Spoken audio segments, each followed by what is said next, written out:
Siap. Oke. Jadi yang bisnis hari ini dalam tanah, ya. Jadi di semester 3 yang sama seperti baik, kita mulai perkuliahan kita pada Sudah. hari ini. Dendrologi itu adalah salah satu mata kuliah jurusan di kehutanan yang paling penting untuk bermain. Dendrologi itu sendiri dia berasal dari bahasa Latin, ya, atau bahasa Yunani. Itu dia terdiri dari dua kata, itu dendros dan logos. Dendro yang artinya pohon dan logos yang artinya ilmu, ya. Jadi dendrologi itu adalah ilmu yang mempelajari tentang pohon, atau ilmu yang mempelajari cara menanam pohon yang tumbuh di hutan. Itu adalah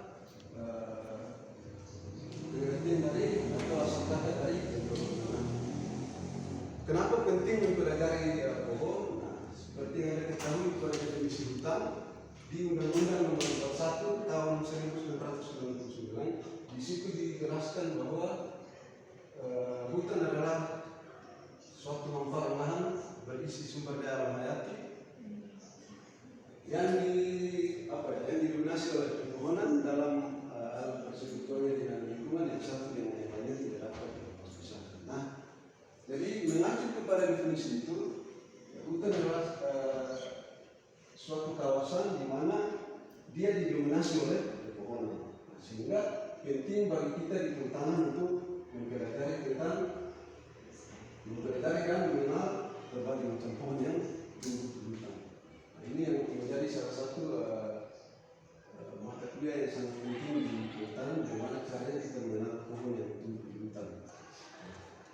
Kemudian selanjutnya, ya, untuk apa mengenal pohon? Ya, kalau dalam istilah sehari-hari biasanya Anda pasti pernah mendengarkan istilah terkenal kata sayang, kan? Jadi dia tidak hanya berlaku di ini, tetapi di pohon juga seperti itu. Nah, kenal sayang dan manfaatnya bisa terasakan. Apa saja manfaat pohon? Banyak, ya. Baik manfaat secara ekologinya, manfaat secara ekonominya, kemudian manfaat secara apa lagi? Ekologi, terus manfaat secara sosial budayanya juga mungkin. Ya, jadi ada banyak sekali manfaat pohon. Nah, kalau manfaat secara ekologi, contohnya apa? Manfaat pohon. Kalau secara ekologi, satu, mencegah terjadinya longsor, ya kan? Nah, longsor apa lagi? Banjir, apa lagi? Ya, dan sebagainya, ya. Jadi ada banyak sekali manfaat dari pohon, baik secara ekologi. Nah, kalau secara ekonomi, apa manfaatnya kalau manfaat pohon secara ekonomi? Ya, dia sebagai salah satu bahan baku industri, ya. Nah, buku yang sementara ini Anda bawa, yang ada di atas, yang ada di depan kalian, itu sumber bahan bakunya adalah dari pohon. Pohon itulah yang kemudian dia jadi serat, dari serat itulah kemudian diolah menjadi kertas. Nah, kemudian pakaian, baju, celana yang kita kenakan saat ini itu bahan dasarnya adalah dari pohon. Nah, itu yang kemudian masuk ke dalam industri, pabrik, kemudian diolah. Nah, kemudian dari situ dia bisa menghasilkan kain. Nah, dari kain itulah yang kemudian dia menjadi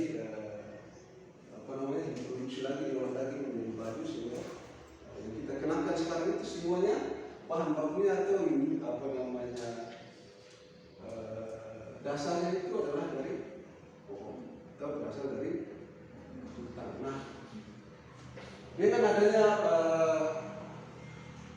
manfaat pohon yang begitu banyak, maka sudah menjadi hal yang wajib bagi kita di kehutanan untuk mempelajari tentang pohon. Karena pohon yang tumbuh di hutan itu banyak sekali jenisnya. Itulah tujuannya kenapa Nah, ini dia. Yang tadi saya sebutkan manfaat pohon dan tumbuhan secara umum. Yang pertama, dia menghasilkan apa ini? Oksigen atau O2.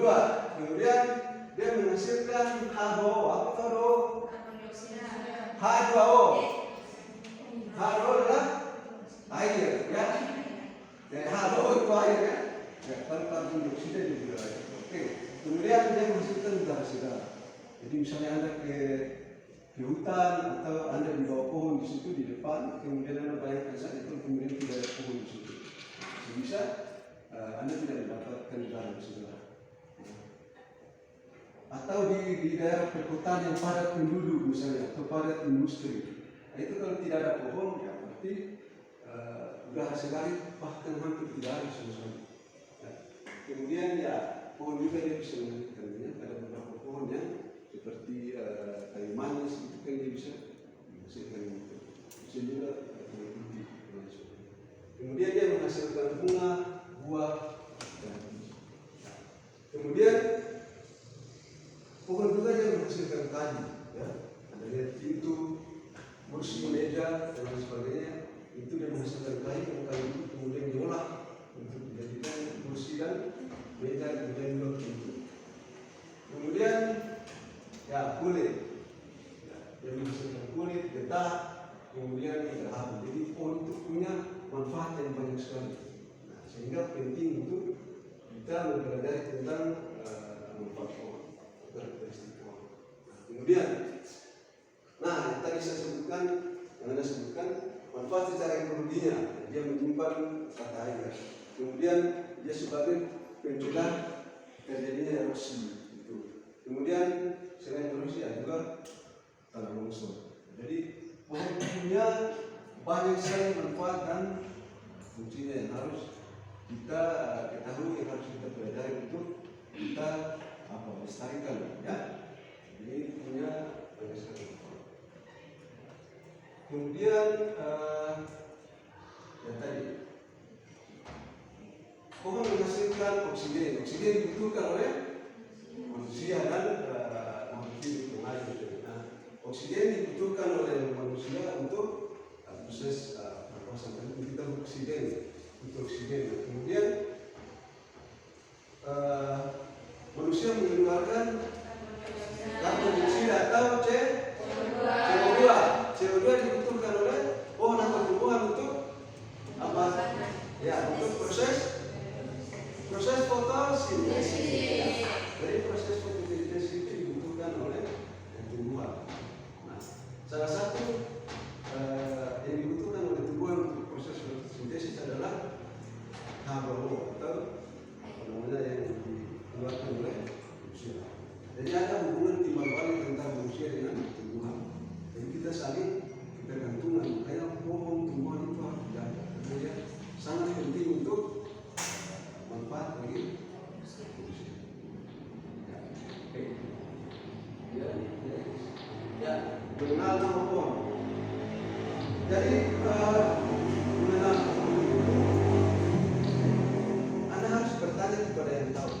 Kemudian yang kedua adalah Anda mencari tahu sendiri. Sekarang contohnya, kalau sebelum Anda kenal saya, Anda bagaimana? Anda bertanya kepada yang tahu kan? Ya, kemudian Anda mencari tahu sendiri misalnya. Pohon juga seperti itu. Kita bertanya kepada yang tahu dan kita mencari tahu semua. Nah, bertanya kepada yang tahu, ya.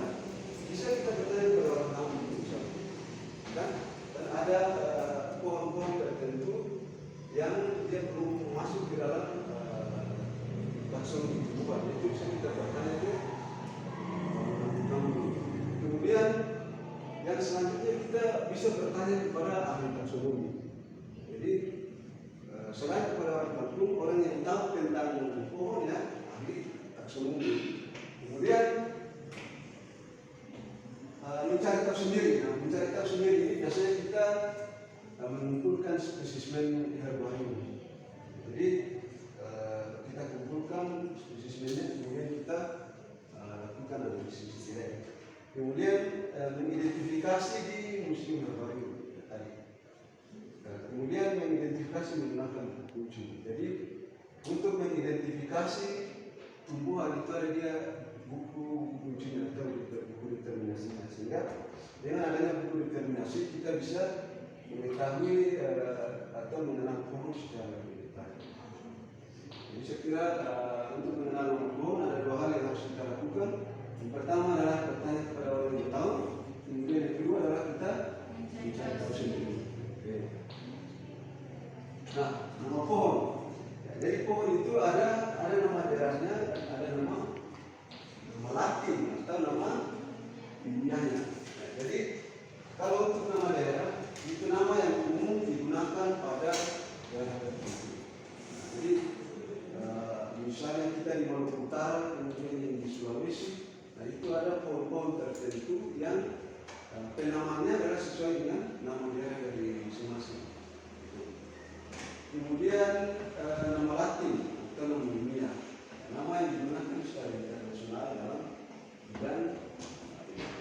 Jadi biasanya nama pohon itu dia ada nama yang dipakai oleh daerah tertentu, kemudian ada nama Latin atau nama ilmiah yang dia sudah dipakai secara internasional.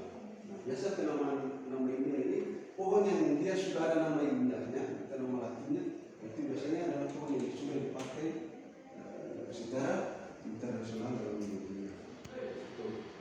Kemudian ya, kelebihan dan kekurangan nama daerah. Jadi setiap penamaan pada tumbuhan itu dia punya kelebihan dan dia punya kekurangan tersendiri.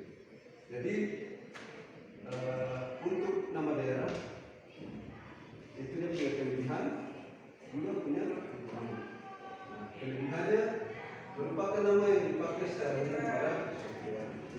Kemudian sederhana, ringkas dan mudah diingat. Ya. Kemudian sering menceritakan deskripsi spesies tersebut. Nah, jadi Anda lihat biasanya nama daerah yang ilmiah yang paling cepat diingat adalah nama karena dia mudah. Kemudian secara umum sering dipakai di daerah tersebut. Kemudian sering mencirikan deskripsi spesies. Nah, sementara kekurangannya adalah dia hanya berlaku pada satu daerah, kemudian satu tumbuhan punya banyak nama, kemudian banyak tumbuhan satu nama, kemudian tidak masuk akan tidak ada aturan. Jadi kekurangannya dia hanya berlaku pada satu daerah itu, sehingga di daerah lain dia tidak. Kemudian satu tumbuhan banyak nama, sudah pasti. Misalnya kita di Maluku Utara punya nama tersendiri untuk tumbuhan tersebut, tetapi tumbuhan tersebut juga punya nama tersendiri lagi di daerah lain, misalnya di Jawa, di Sumatera, di Kalimantan, di Sulawesi.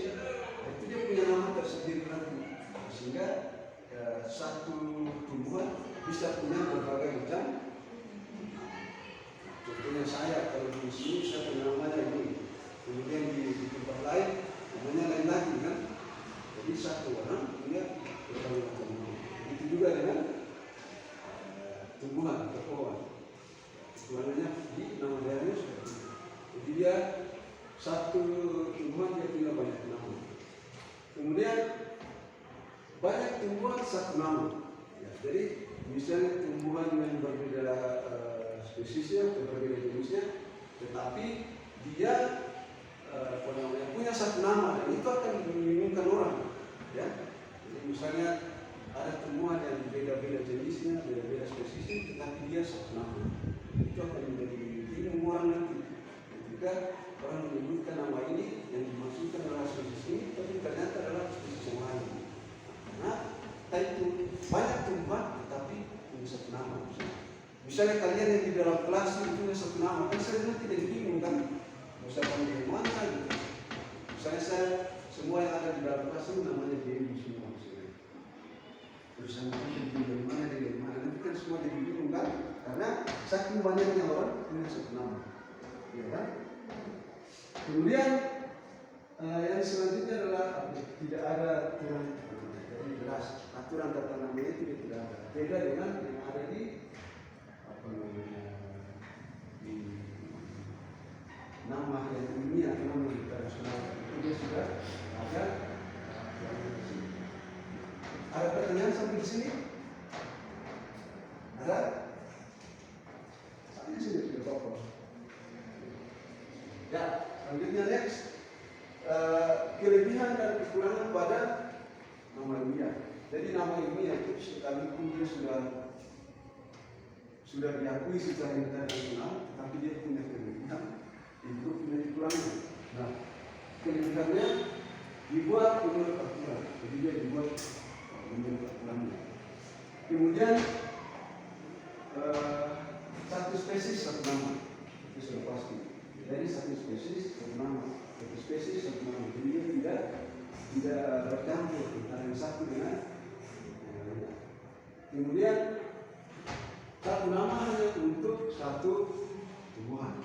Jadi satu nama untuk satu tumbuhan. Jadi dia beda lagi dengan yang dia itu satu nama bisa untuk berbagai macam tumbuhan. Tetapi kalau sudah masuk di nama ilmiah atau nama internasional itu satu nama hanya untuk satu tumbuhan. Kemudian ya kelebihannya deskripsinya jelas. Kemudian kelemahannya panjang dan susah diingat. Ya betul, panjang dan susah diingat. Kenapa? Karena kalau di nama satu kata saja, itu kalau di internasional atau nama Latin atau nama Indonesia bisa lebih panjang kan? Contoh, apa nama Latinnya jati? Ya, Tectona grandis. Padahal hanya jati. Tapi ketika masuk ke bahasa Latin atau nama Indonesia, dia sudah jadi Tectona grandis. Ya kan? Agak panjang. Kemudian misalnya durian, apa nama Latinnya durian? Durian libertinus. Jadi satu kata, tetapi dia punya banyak sekali nama Latinnya lebih panjang. Sehingga akan sangat sulit sekali dia. Itu dia dari kelemahannya. Jadi kemudian yang selanjutnya dia tidak berlaku sebelum tahun 1867. Jadi sebelum tahun itu dia. Kemudian hukum sering kaku jika satu spesies diberi beberapa nama di tempat berbeda, maka nama yang sah adalah nama yang pertama. Jadi misalnya di beberapa tempat itu ada penamaan yang berbeda, maka nama yang sahnya itu adalah nama yang pertama. Misalnya di daerah satu jenis spesies itu dia sudah ditemukan di daerah ini, jadi ditemukan lagi di daerah lain dengan penamaan yang berbeda. Maka yang dipakai itu adalah pada saat daerah yang pertama yang itu yang sahnya di situ. Jadi ada kesulitan juga kalau misalnya penamanya seperti itu. Kemudian ya dapat menyimpang dari pengertian logis. Jadi kadang ada penamaan yang tidak masuk di dalam kita atau manusia kita. Nah, selanjutnya bagaimana tumbuhan diberi nama. Jadi setiap tumbuhan itu ada cara tersendiri dalam memberikan nama pada tumbuhan tersebut. Nah, yang pertama adalah nama ilmiah. Spesies tumbuhan terdiri dari dua kata, yaitu nama genus dan nama genus. Jadi seperti yang sudah diketahui sebelumnya bahwa tumbuhan itu ada klasifikasinya. Ya? Klasifikasi tumbuhan dimulai dari apa? Kingdom, apa lagi? Divisi, apa lagi? Divisi, apa lagi?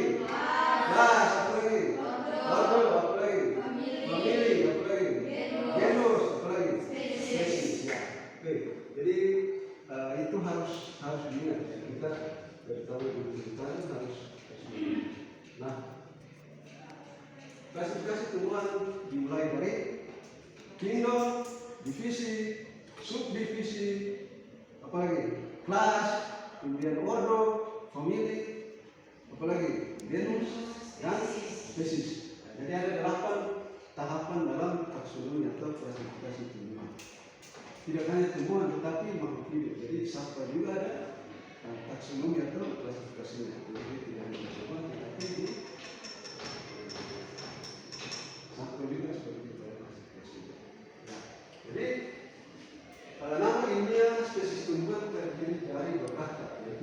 dan epitetus. Contoh, Diospyros seriflora. Nama spesies ditulis sendiri. Jadi kita lihat di dalam berbagai macam penulisan itu nama Latin itu selalu ditulis dengan kemudian nama genus diawali dengan huruf kapital. Kemudian nama epitet diawali dengan huruf kecil. Kemudian nama spesies diikuti nama kelembatnya. Jadi Anda lihat nama spesies ditulis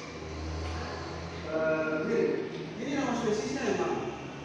Kalau dilihat dari contoh, nama spesiesnya adalah Diospyros cerevisica, itu nama spesiesnya. Nah sekarang nama genus diawali dengan huruf kapital. Nama genusnya apa? Diospyros, ya kan? Diospyros. Ingat, Pak itu tidak disebutkan mirip, berarti dia tidak masuk di kemudian nama epitet diawali dengan huruf kecil. Apa nama epitetnya di sana? Cerevisica. Kemudian nama spesies diikuti dengan nama kelembatnya. Jadi Anda lihat Pak di sana itu tidak ditulis, data tidak dicetak miring kan? Tidak ditulis miring kan? Berarti Pak itu adalah nama penemunya, nama orang yang menemukan spesies tersebut. Jadi setiap pemberian nama spesies pasti akan diikuti dengan nama siapa yang menemukan spesies tersebut. Jadi contoh Diospyros cerevisica bagi itu adalah penemu dari spesies itu kan? Diospyros cerevisica. Jadi itu yang perlu ada sampai ke depan. Ada lain seperti itu yang bisa paham. Lanjut selanjutnya, ya nama genus. Ya, Anda lihat, nah, pasti ke depan nanti baik di kehutanan maupun di pertanian, khususnya di dunia kehutanan. Ketika Anda melakukan riset atau penelitian atau apapun, ketika dia sudah berhubungan dengan tumbuhan, pasti akan ada ketemu yang namanya nama arti. Jadi yang pertama ini nama genus. Nama genus dibuat dari nama orang. Diberi akhiran dia. Contoh, Arstonia atau Michaelia. Jadi Arston dan Michael itu adalah penemuan. Makanya dia diberi akhiran dia. Jadi itu adalah penemuan. Jadi kalau misalnya nama orang yang menemukan genus tersebut atau spesies tersebut, biasanya dia akan ditambahkan dengan kata. Jadi yang dilihat kalau di dalam nama Latin atau nama ilmiah dari suatu tumbuhan, kemudian ada akhiran dia, berarti itu ada nama orang yang situ. Karena itu. Kemudian diambil dari nama klasik. Contoh, durian itu kan nama Latin yang durian. Kemudian Candarium kemarin. Durian diambil dari nama klasik durian. Kemudian Candarium itu diambil dari nama Latinnya. Kemudian selanjutnya diambil dari karakteristik. Pemberian nama genus itu diambil dari karakteristik. Misalnya Dictyrocarpus, di artinya dua, kemudian Dictyrocarpus artinya saya, kemudian Carpi artinya dua. Jadi Dictyrocarpus itu diambil dari nama karakteristik. Kemudian nama genus itu diambil dari tiga. Yang pertama adalah dibuat dari nama orang. Kemudian lihat di sana diambil dari nama klasik. Kemudian diambil dari nama karakteristik yang mengatur. Ya, oke. Terus, ya nama epitet. Oke. Nama epitet biasanya dari nama orang yang diberi akhiran i. Jadi kalau tadi diakhiri dengan dia, maka kalau nama epitet dia diakhiri dengan dua. Kemudian berpusing, itu contoh nama orang, namanya adalah Markus atau Markus. Sehingga dia diberi namanya dua. Kemudian Kostermani itu kan nama orang, Kostermani. Jadi dia diberi dengan dua. Kemudian nama klasik itu nama daerah, Cempaka, ya, contohnya. Kemudian nama genus yang diadaptasikan, misalnya Rosa sinensis. Kemudian nama lokasi yang ditemukan. Jadi nama kita itu misalnya Sumatera. Berarti itu asal dari mana itu Sumatera? Sumatera, ya. Kemudian Bornensis. Berarti asal dari mana itu? Ya, Borneo, ya. Kemudian Selebika. Kemudian Filipensis. Kemudian Indica. Jadi kalau Anda lihat nama latinnya mangga, Mangifera indica, itu asalnya mangga itu adalah dari India, ya. Indica, Mangifera indica. Jadi nama lokasi ditemukan mangga itu pertama kali adalah di India. Jadi Mangifera. Kemudian dari karakteristik, ya, dari karakteristik ada apa itu? Aubronifolia, kemudian ada Temitosa, Branchis dan kalau Branchis itu berarti akan Anda ingat ke apa? Ya, ingat tektona. Oke.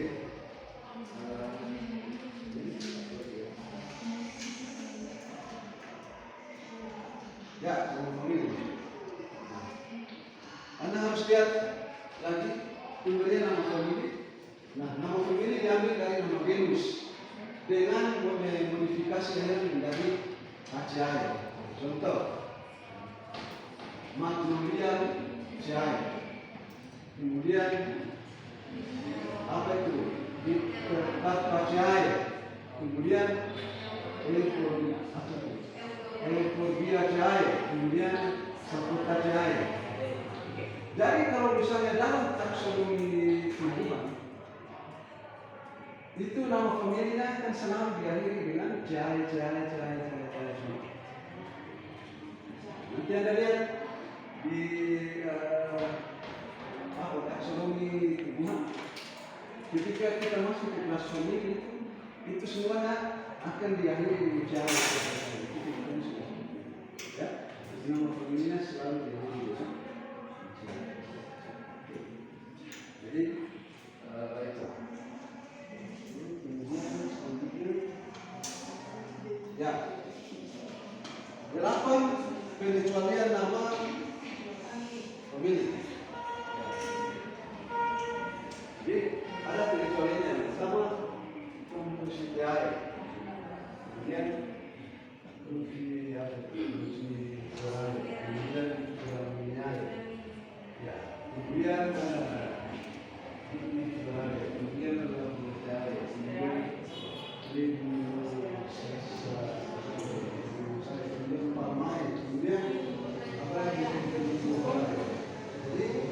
kadang kalau ada ke kehutanan yang konservasi sumber daya hutan, memang akan ada pusing dengan berbagai macam istilah atau kata-kata di dalam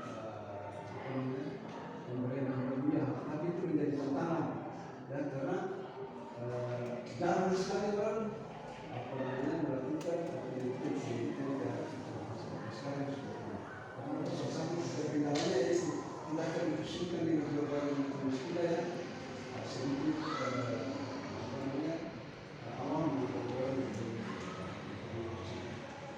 Jadi ini adalah pengecualian pada nama famili. Ya, kemudian apa perlunya mengenal pokok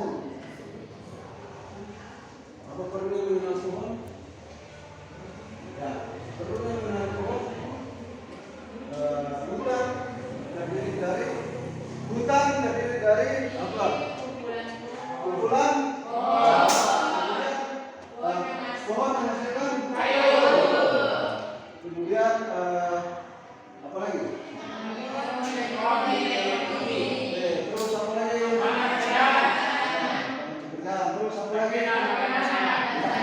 Jadi tak kenal kata saya tidak hanya berlaku untuk pasangan Anda ya, tetapi Anda ketika mengenal pohon pun Anda harus lihatkan saya. Jadi perlunya mengenal pohon adalah satu,